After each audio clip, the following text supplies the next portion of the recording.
Perekonomian di dunia itu terdapat 4 fase dan 4 fase ini berlaku untuk mayoritas negara di dunia dan ini juga termasuk berlaku di Indonesia. Nah, diharapkan setelah kalian mempelajari 4 fase ini, kalian bisa tahu kira-kira investasi apa yang cocok di setiap fase ini. Nah, buat kamu semua yang penasaran, simak video ini sampai full tanpa di skip.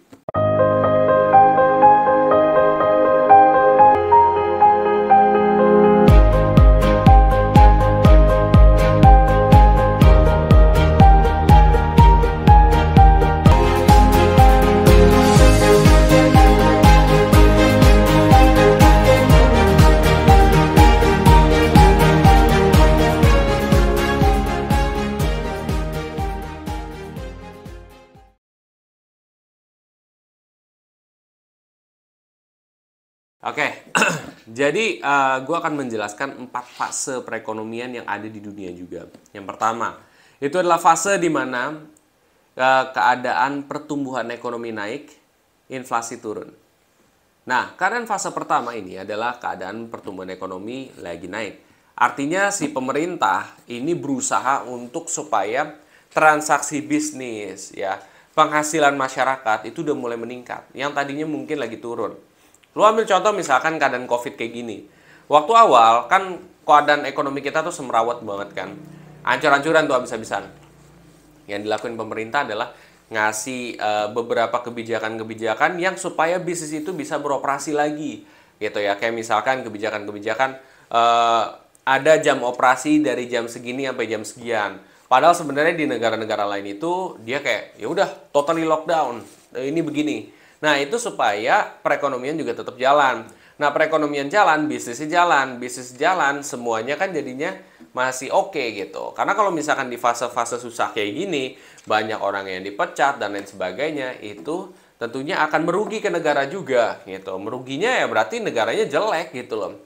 Pendapatannya juga pada jelek nih warganya. Kita juga nggak mau gitu. Makanya pemerintah tuh ngasih ke beberapa kebijakan, entah itu dari moneter atau fiskal, untuk menaikkan. Nah, setelah udah naik nih, ya kan? Nah, pada saat naik di fase pertama, inflasi belum naik nih. Harga barang belum ikut naik nih. Yang penting naik dulu lah gitu ya. Pendapatan dari masyarakat. Nah, baru masuk ke fase kedua. Fase kedua adalah fase di mana pertumbuhan ekonominya naik, inflasinya itu naik. Karena masyarakat udah pada banyak duit, bukan banyak duit sih, jatuhnya beberapa sudah pendapatannya meningkat, semuanya udah mulai stabil, udah mulai bagus banget lah gitu ya. Nah, di sini harga barang, harga-harga yang lain ikut juga naik. Kenapa? Karena ya mereka mau dapat keuntungan lebih, entah mungkin ada beberapa aspek lain supaya mengikuti gitu ya. Ya intinya sih pengen dapat keuntungan lebih karena masyarakat udah pada mampu gitu ya. Jadi ya udah harga beberapa barang itu dinaikkan gitu ya. Entah itu berbentuk yang apa, minyak goreng atau apa gitu. Itu seperti itu. Jadi itu ada fasenya gitu. Nah, biasanya sih untuk yang inflasi ini awal mulanya yang bisa bikin tinggi itu adalah minyak goreng. Sisanya semua akan ngikut. Nah, di fase kayak gini, inflasi udah mulai naik nih. Inflasi udah naik, terus pertumbuhan ekonomi naik. Akibat si inflasi itu naik, ya, masuk ke fase ekonomi yang ketiga. Fase ekonomi yang ketiga itu adalah pertumbuhan ekonominya turun, inflasinya naik. Karena harga barangnya itu udah pada mahal, semuanya jadinya ya istilahnya mahal lah ya. Jadi dipukul rata lah semuanya. Akibatnya adalah ya nggak semua orang mampu untuk membeli barang tersebut. Nggak semua orang mampu juga, nggak semua orang perekonomiannya bagus nih secara income gitu. Akibatnya adalah pertumbuhan ekonomi ya jadinya turun gitu. Akibat dari fase tersebut ya, di mana harga barang itu naik gitu. Seperti itu. Jadi karena penghasilannya nggak rata setiap orang, jadinya ya kayak gitu. Jadinya fase di mana ya inflasinya itu naik, ya pertumbuhan ekonominya turun gitu. Itu dari fase ketiga. Nah, di fase yang terakhir itu adalah fase di mana dua-duanya sama-sama turun. Jadi inflasi turun, pertumbuhan ekonomi turun. Nah, akibat dari inflasinya kan sebelumnya yang tinggi banget ya. itu menyebabkan, kan tadi menyebabkan apa pertumbuhan ekonomi juga turun. Artinya masyarakat nih udah pada nggak mampu nih, ya. Udah banyak yang nggak mampu lah secara rata-rata ya untuk mengikuti dengan fase tersebut, ya. Akibatnya inflasi mau nggak mau ya turun. Kenapa inflasi dipaksa turun atau misalkan pada akhirnya akan turun? Ya daripada barang yang nggak laku, daripada segala sesuatunya nanti nggak ada yang yang terbeli, pada akhirnya makin parah kan. Buat apa naikin harga kalau ujung-ujungnya nggak laku? Nah itu adalah di fase terakhir gitu. Nah di setiap fase tersebut itu ada kebijakan pemerintah untuk menstabilkan, ya. Menstabilkan itu bisa dari kebijakan moneter maupun fiskal. Jadi itu dua kebijakan yang nantinya gue juga ke depan akan gue bahas juga itu.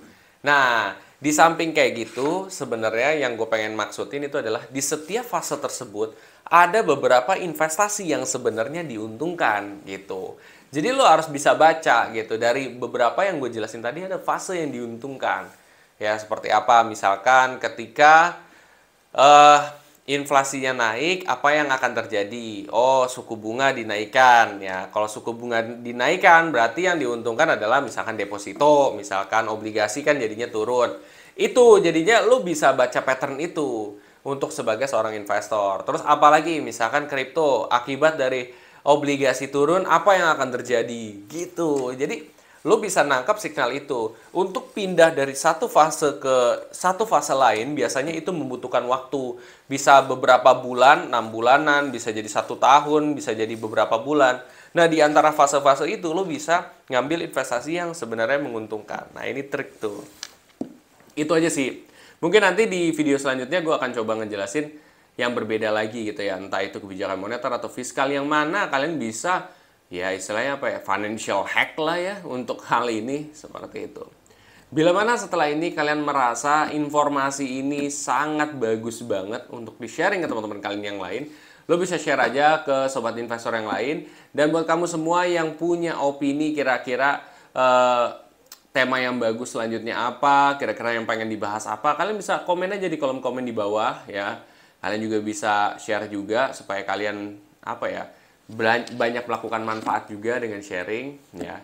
Dan buat kalian juga yang ingin ya mengikuti konten ini secara terus-menerus, kalian bisa subscribe aja di channel ini. Nantinya banyak edukasi-edukasi yang sebenarnya menurut gua ini adalah berbayar. Sebenarnya gua dulu berbayar gitu untuk belajar ini, tapi ya gua kasih secara gratis buat kalian. Ya kan lumayan ilmu gratis, dan itu berarti jadi kalian tidak memandang, oh saya dulunya tidak berpendidikan atau misalkan atau apa, ya nggak masalah gitu. Toh kan yang penting kalian dapat ilmu bisa. Sekarang YouTube udah gede seperti itu. Itu aja guys. Jadi jangan patah semangat, selalu cari opportunity. Oke semuanya, sampai jumpa di video saya selanjutnya. Terima kasih. Sorry ya guys ya, gue agak lagi sakit hari ini.